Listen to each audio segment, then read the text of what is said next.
जय भीम साथियों।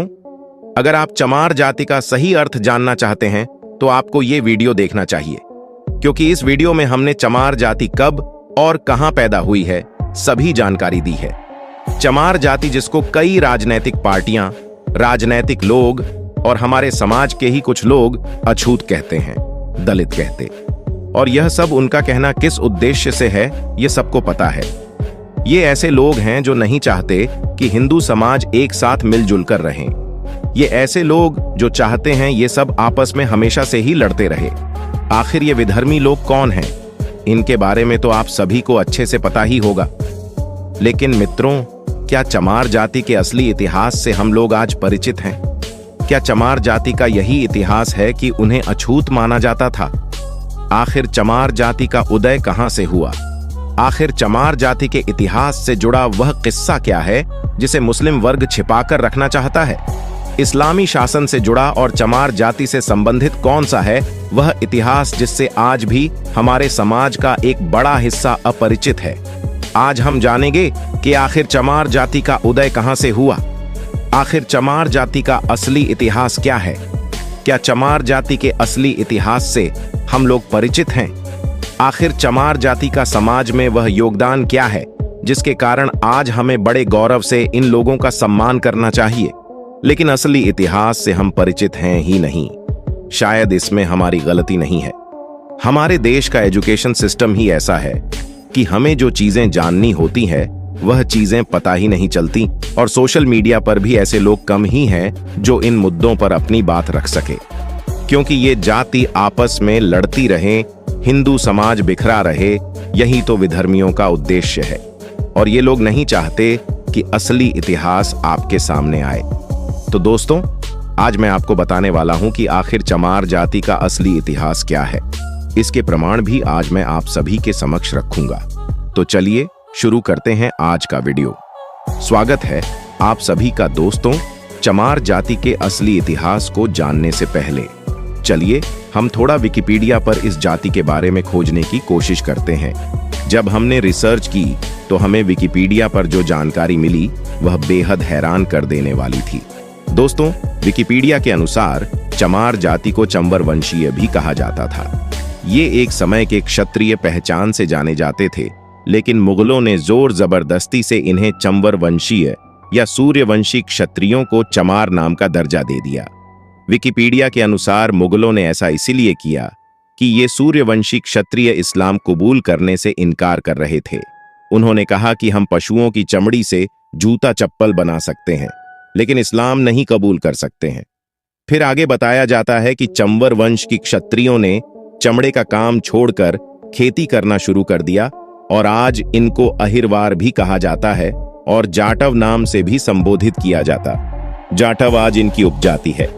आपको बता दें कि ये दोनों चंवर वंश के वीर सूर्यवंशी क्षत्रिय विकिपीडिया के अनुसार इसका रेफरेंस देते हुए कुछ संदर्भ बताए जाते हैं, जिसमें डॉक्टर अंबेडकर टाइम्स में रिसर्च के साथ ये छापा गया था कि चमार महापंडित सूर्यवंशी में इंडिया स्पीक्स दिल्ली में अंग्रेजी में एक रिपोर्ट छपती है, जिसमें कहा जाता है कि जिन्हें आप चमार जाति से संबोधित करते हैं वे असल में एक क्षत्रिय थे, जिन्हें मुगलों द्वारा चमार का नाम दिया गया। इसी तरह के कई संदर्भ हमें विकिपीडिया पर देखने को मिलते हैं, जहां पर चमार जाति के बारे में संक्षिप्त रूप से देखने को मिलता है। इसके अलावा एक और वेबसाइट जिसका नाम बहुजन इंडिया 24 news.com है, हमने उसके पन्ने खंगाले।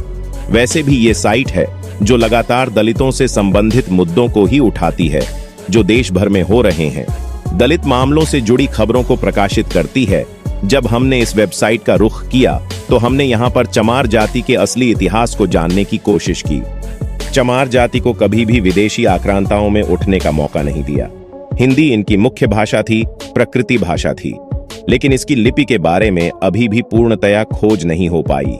विद्वान मानते हैं कि सिंधु घाटी की सभ्यता में मिली लिपि के अवशेष ही इनकी मुख्य लिपि रही होगी। बहुजन इंडिया 24 न्यूज के मुताबिक चमार शब्द सही प्रतीत होता है कि कुछ चमार जाति के लोग चमड़े से संबंधित व्यवसाय करते होंगे। परंतु इसके विपरीत चमार कोई जाति नहीं थी, बल्कि राजशाही चंवर वंश था और एक समय तक भारत समेत मध्य एशिया तक इसका शासन था। इसका शासन सिंधु नदी के दोनों तरफ था। इतिहास से पता चलता है कि कभी राजशाही चंवर वंश भारत से ईरान और मध्य एशियाई देशों को मीठे पानी की सप्लाई करता था। गणित, विज्ञान, भौतिक निर्माण ने पूरी दुनिया ने इसका लोहा माना था। इस जाति के लोग शिक्षा, धर्म विज्ञान और चिकित्सा शास्त्र में निपुण पाए गए। लेकिन आज अधिकांश चमार जाति के लोग कृषक, मजदूर, बुनकर ही आदि कार्यों से अपना पालन पोषण कर रहे हैं। दोस्तों, आपको बता दें कि भारत में आजादी से पहले अंग्रेजों ने चमार रेजिमेंट का गठन भी किया था और चमार रेजिमेंट का गठन हुआ था 1 मार्च 1943 को और चमार रेजिमेंट काफी मजबूत बटालियन मानी जाती थी।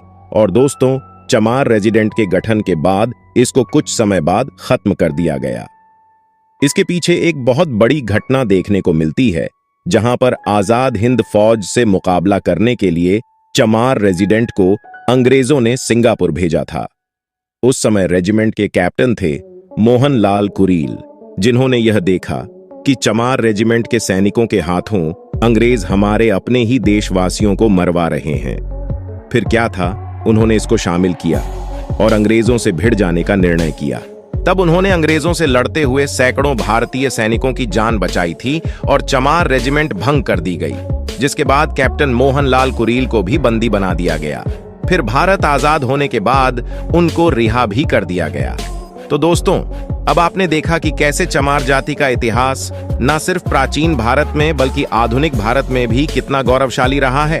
अब आते हैं चमार जाति के उस इतिहास पर जो कि सीधे तौर पर इस्लामी शासन को संदर्भित करता है, और वो ऐसा इतिहास है जो लोग नहीं चाहते हैं कि यह आज लोगों के सामने आए, इसलिए शायद इसकी कभी चर्चा ही नहीं की जाती। दोस्तों, जब हम चमार जाति को लेकर इतिहास के पन्नों में जाते हैं तो हमें एक शख्स का नाम देखने को मिलता है, जिसका नाम है सिकंदर लोधी, जिसका शासनकाल 1489 से 1517 तक रहा। सबसे खास बात यह है कि इसके शासनकाल से पहले पूरे भारतीय इतिहास में चमार नाम का उल्लेख ही नहीं मिलता।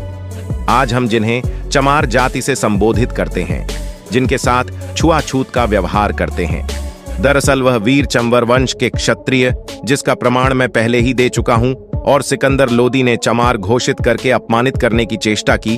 और यह बात मैं नहीं कह रहा, ये बात भारत के सबसे विश्वसनीय इतिहास लेखकों में से कर्नल जेम्स टॉड कह रहे हैं। जी हां, कर्नल जेम्स टॉड ने अपनी पुस्तक द हिस्ट्री ऑफ राजस्थान में चंवर वंश के बारे में विस्तार से लिखा। इसके अलावा प्रख्यात लेखक डॉक्टर विजय सोनकर शास्त्री ने भी इस पर गहन शोध किया, जिसके बाद इन्होंने एक पुस्तक में इस शोध को प्रकाशित किया, जिसका नाम था हिंदू चर्म। हमारी जाति एक स्वर्णिम गौरवशाली राजवंशी इतिहास। दोस्तों, अध्ययन के बाद पता चलता है कि इस चंवर वंश का उल्लेख महाभारत के अनुशासन पर्व में भी मिलता है।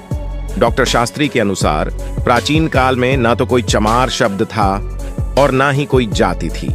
इसके अलावा एक बेहद फेमस मुस्लिम लेखिका हैं, जिनका नाम है डॉक्टर हमीदा खातून। वो अपनी पुस्तक अर्बनाइजेशन में लिखती कि मध्यकालीन इस्लामी शासन से पहले भारत में चर्म व सफाई कर्मी के लिए किसी विशेष जाति का एक भी उल्लेख नहीं किया जाता। हिंदू चमड़े को निश्चित मानते थे ही, ये समझते थे, लेकिन भारत में मुस्लिम शासकों के आने के बाद इसके उत्पादन के भारी प्रयास किए गए। अगर आप सोचिए कि जब चमार जाति को हिंदू ही कहा जाता था और प्रत्येक हिंदू, फिर चाहे वह किसी भी जाति का क्यों ना हो, उस चमड़े से आज भी घृणा करता, और हमारे तमाम दलित भाई ऐसे हैं जो पूजा पाठ भी करते हैं। अब जरा सोचिए, जो लोग पूजा पाठ करते थे, जो हिंदू धर्म में आस्था रखते थे, आखिर वो चमड़े का काम कैसे कर सकते हैं?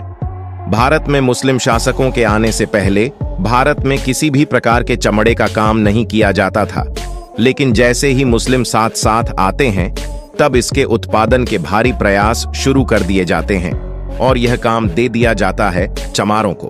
लेकिन कैसे? चलिए ये भी जानते हैं।